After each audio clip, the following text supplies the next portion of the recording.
Olá, pessoal. Vamos à nossa aula, de conservação e armazenamento da matéria-prima. A gente está trabalhando micro-organismo dos alimentos, parte 3, tá? Que a professora colocou microbiologia. Então, a professora vai arrumar. É também uma forma de dizer, tá? Mas vamos manter micro-organismos dos alimentos, parte 3.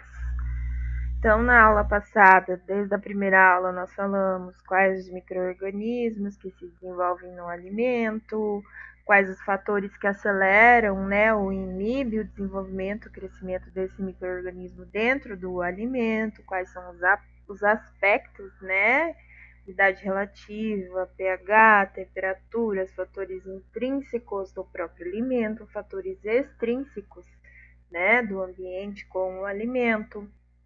Então, agora nós vamos conversar sobre deteriorização microbiana de alimentos frescos e processados, tá? Os alimentos frescos e processados, pessoal, eles estão numa faixa, em relação ao ambiente complicada para o desenvolvimento de micro-organismos.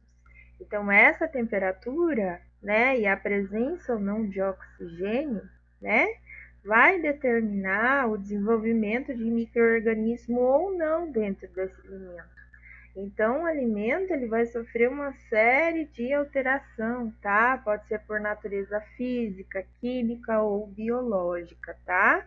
Essas transformações de deteriorização que eu citei, elas dependem das características do próprio alimento.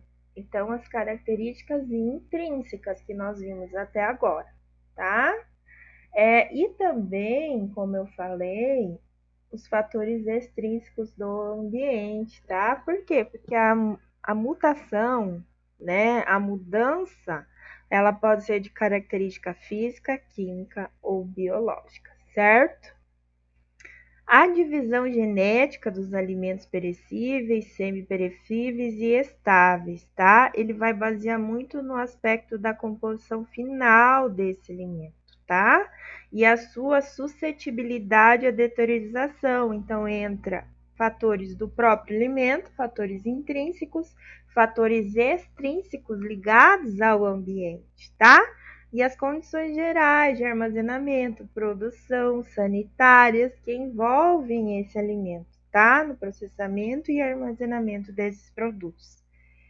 Os alimentos frescos, pessoal, eles apresentam um grau de contaminação bastante variável, tá? Em funções ali do cultivo, que nós vimos quais eram as fontes de contaminação. Então, no caso, a gente pega aqui hortaliças, vegetais e frutas, Solo, a própria planta, em relação a um animal, a ração animal que esse animal ingeriu. Então, depende muito dessas funções, dessas condições, tá? Lembra que a professora falou que todo alimento ele tem uma microbiota natural. Então, essa microbiota natural, ela já é contra a invasão desses micro-organismos. Então, elas trabalham ali para a inibição já, para o retardo desse crescimento e desenvolvimento desse micro-organismo dentro do alimento, ok? Mas o manuseio, a produção, o armazenamento, eu posso ter fatores ou características incertas que vão determinar, por exemplo, se eu não tenho uma produção correta, seguindo todos os níveis de sanidade, de condições sanitárias para a produção desse alimento, uma matéria-prima adequada, dentro da produção, armazenamento desse alimento, equipamento, transporte, a venda desse alimento. Então, são características que todas estão ligadas, além dos fatores intrínsecos e extrínsecos, para a deteriorização dessa forma microbiana dentro do alimento, ok? Nessas condições, a permeabilidade do produto será maior, havendo até riscos quanto ao aspecto higiene sanitário. Então, foi o que a professora acabou de falar. quando eu não tenho uma saúde pública, né, um aspecto sanitário desejável, desde a produção, desde adquirir uma matéria-prima, desde o armazenamento, desde do transporte do produto. Quando eu compro esse alimento, quando eu trago para minha casa, dentro da minha casa, eu não tenho, né, condições de aspecto sanitário desejável, eu tenho a deteriorização microbiana no meu alimento. E aqui nós estamos falando de alimentos, né, frescos e processados, ok? Aqui eu coloquei que a predominância de certo tipo de bactéria depende das características fisiológicas, bioquímicas, organolépticas desse alimento, tá? O substrato do desenvolvimento. Lembra que a professora explicou nos slides anteriores, nas outras aulas, que o micro-organismo ele é bem parecido com o metabolismo de nós humanos? Que eles precisam do que? Eles precisam de proteína, aminoácidos, que formam blocos de aminoácidos, tá? Dentro do organismo, de hidratos de carbono, que é o que vai dar energia para essa célula, né? Que vai dar energia para esse corpo, que vai dar energia para o micro-organismo. E os micro-organismos, eles conseguem utilizar até as gorduras para se desenvolverem. Então, essas substâncias, esses componentes nutricionais do próprio alimento, tá? Eles vão dar características ao desenvolvimento e crescimento do micro-organismo. Em relação à deteriorização, então, provocada pela levedura, né? Eles têm alta importância na conservação do alimento.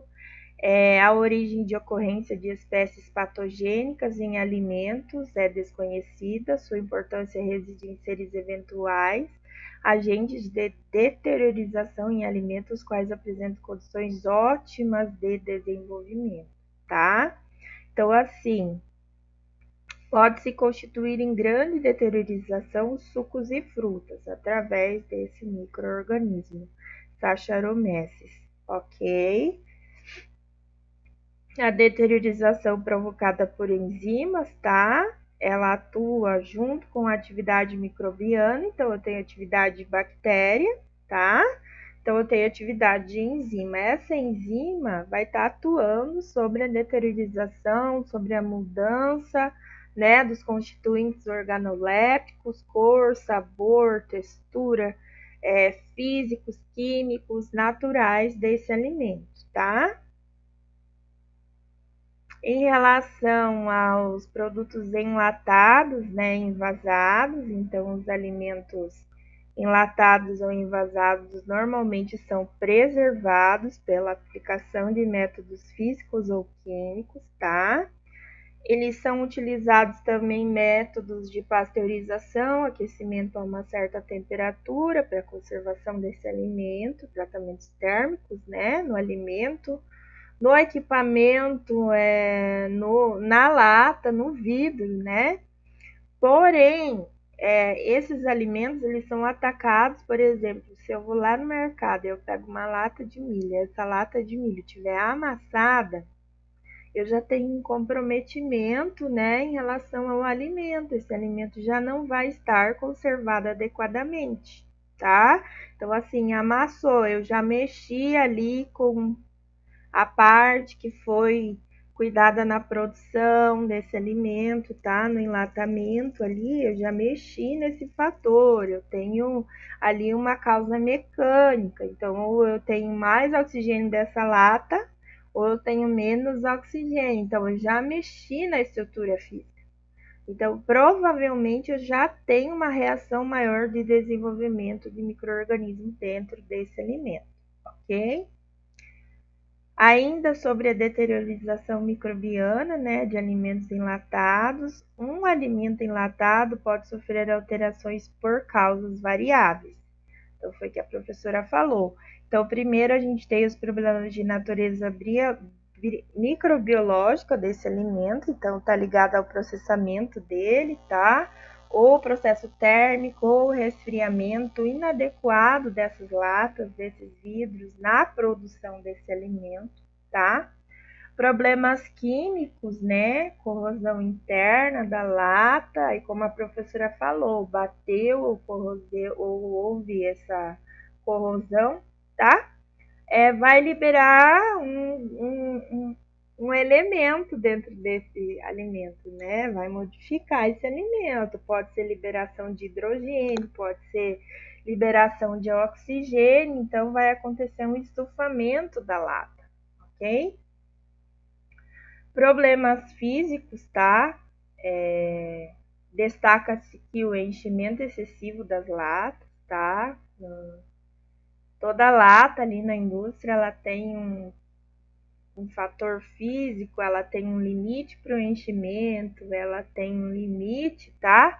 Para a presença de oxigênio, a retirada desse oxigênio. Então, houve um problema físico em relação à produção desse alimento, ok? Os alimentos envasados podem sofrer contaminação devido a tratamentos e manipulações inadequadas, que a professora falou, que pode acontecer na produção, né, por equipamentos, utensílios mal sanitizados e armazenamento, ok? Em relação à flora microbiana desses alimentos, a gente tem a carne in natura. A carne in natura a gente já falou bastante, né? Nos métodos de conservação, a gente já falou bastante sobre as características organolépticas dessa carne. A gente falou sobre o potencial redutor de óxido redução, nosso EH em relação às carnes, né? O tipo de coloração da carne vai determinar, então, se houve esse potencial ou não. A qualidade tipo desse micro-organismo que vai se desenvolver nessa carne dependerá, então, assim, até lá quando eu estou no sistema de produção animal, vai depender das condições do animal antes do abate, da saúde desse animal, da sanidade desse animal, do bem-estar desse animal, se esse animal estava com estresse ou não, da imunidade desse animal, se o animal estava alimentado ou somente nutrido, tá? Então, todas essas características, junto com o método que esse animal foi transportado, o jeito que esse animal foi transportado, né? As condições de estresse em relação ao abate, tá? Se houve o rigor mortis ou se não houve o rigor mortis nesse animal, ok? Então, assim, tudo isso vai depender do desenvolvimento e característica do micro-organismo nessa carne in natura. Então, eu quero que vocês raciocinem. Se essa carne já está in natura, já com desenvolvimento de micro-organismos, ela já vai para o armazenamento e transporte com um crescimento excessivo de micro-organismos dentro dela, dependendo desses fatores que a professora citou, tá? As espécies mais comuns da contaminação da carne são os pseudomonas, tá? O Staphylococcus, o Microróculos e os Enterococos, tá? E as leveduras. Então, o aspecto do patogênio, tá? Em relação ao que o micro-organismo é encontrado nessa carne. Então, as espécies de contaminação são essas que eu citei acima. E ainda nós podemos ter as queridas bactérias, né? Dentro dessa carne, que pode ser a salmonela, né? A E. coli, a Yersinia, né? O Clostridium, as enterobactérias. Em relação ao pescado, gente, nós temos a microbiota inicial do pescado, tá? Também é influenciada por vários fatores relacionados ao seu habitat, o ambiente, se é um peixe de água doce, se é um peixe de água salgada, se é um peixe de arraçoamento, que tipo de ração eu estou dando para ele, fornecendo para ele, se é um peixe de água salgada, quais são os efluentes jogados nessa água salgada. Então, tudo isso vai determinar, né, nesse pescado, a microbiota existente dentro dele, já ali para a própria produção. E depois vem a parte de armazenamento, de manipulação, de conservação desse pescado. Os principais gêneros bacterianos que compõem essa microbiota nesse pescado, né, são dos gêneros da pseudomonas, tá?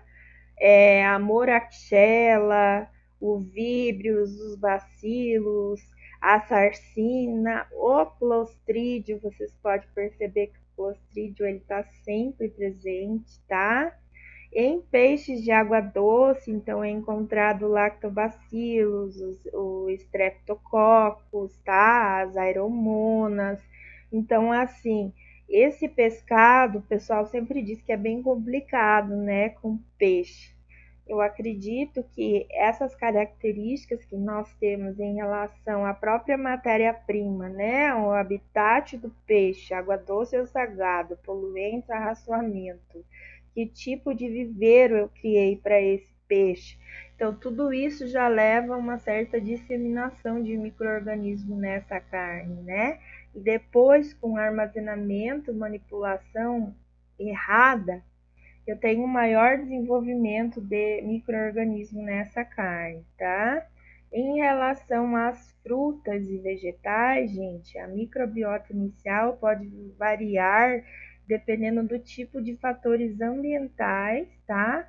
Da sazonalidade, tá? Do solo, da planta, do transporte, do armazenamento, da lavagem, da limpeza, da desinfecção dessa fruta e vegetal, ok?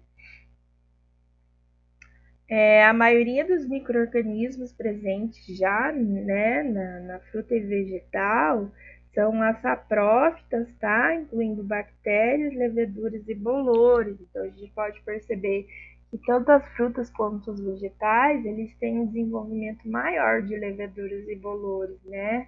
A gente já consegue ver até mesmo na prateleira do mercado que aquele alimento ele já está com uma espécie de fungo ali na casca, um desenvolvimento, né? Então, eles são muito mais deterioráveis do que os outros alimentos, tá? Aqui eu coloquei em relação aos patógenos, tá? Então, são essa classe, salmonella, shigella, vírus da hepatite, olha que sério, né? Ele pode estar presente ali nessa fruta, nesse vegetal. Então, por exemplo, assim, gente, quando eu não tenho um sanitário adequado, na minha casa de uso doméstico, vou lá e compro um alimento contaminado, não utilizo a lavagem adequada e eu estou ingerindo um alimento que pode estar contaminado com todos esses patógenos, tá? Então, é uma série de patógenos que trazem uma grande quantidade de doença, né? Salmonella, a shigella, o vírus da hepatite, a E. coli, os parasitas, tá? A giardia, a taenia, tá? A ascaris.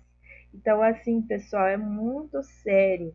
Aqui a gente tem até uma desinfecção de alimentos que a gente pode considerar da indústria, mas a gente precisa ter a condição sanitária doméstica desse alimento, ok? Em relação aos ovos, tá? Os micro-organismos, né, determinado pela condição sanitária da criação dessas matrizes, onde elas põem esses ovos, como é recolhido esses ovos, como é feita a limpeza desses ovos, tá? O ovo, pessoal, ele absorve, a casca dele tem condição de absorver ali tudo para dentro do ovo. Então, assim, eu lavar esse ovo de qualquer forma, eu vou estar levando ali, por exemplo, uma salmonela para dentro dele, se já não tiver contaminado, tá? Então, assim, nunca consumir ovo com rachadura, gente. Joga o ovo fora, esse ovo está contaminado, ok? Pessoal, essa foi a nossa aula. Dúvidas, perguntas, obrigada e até a próxima aula.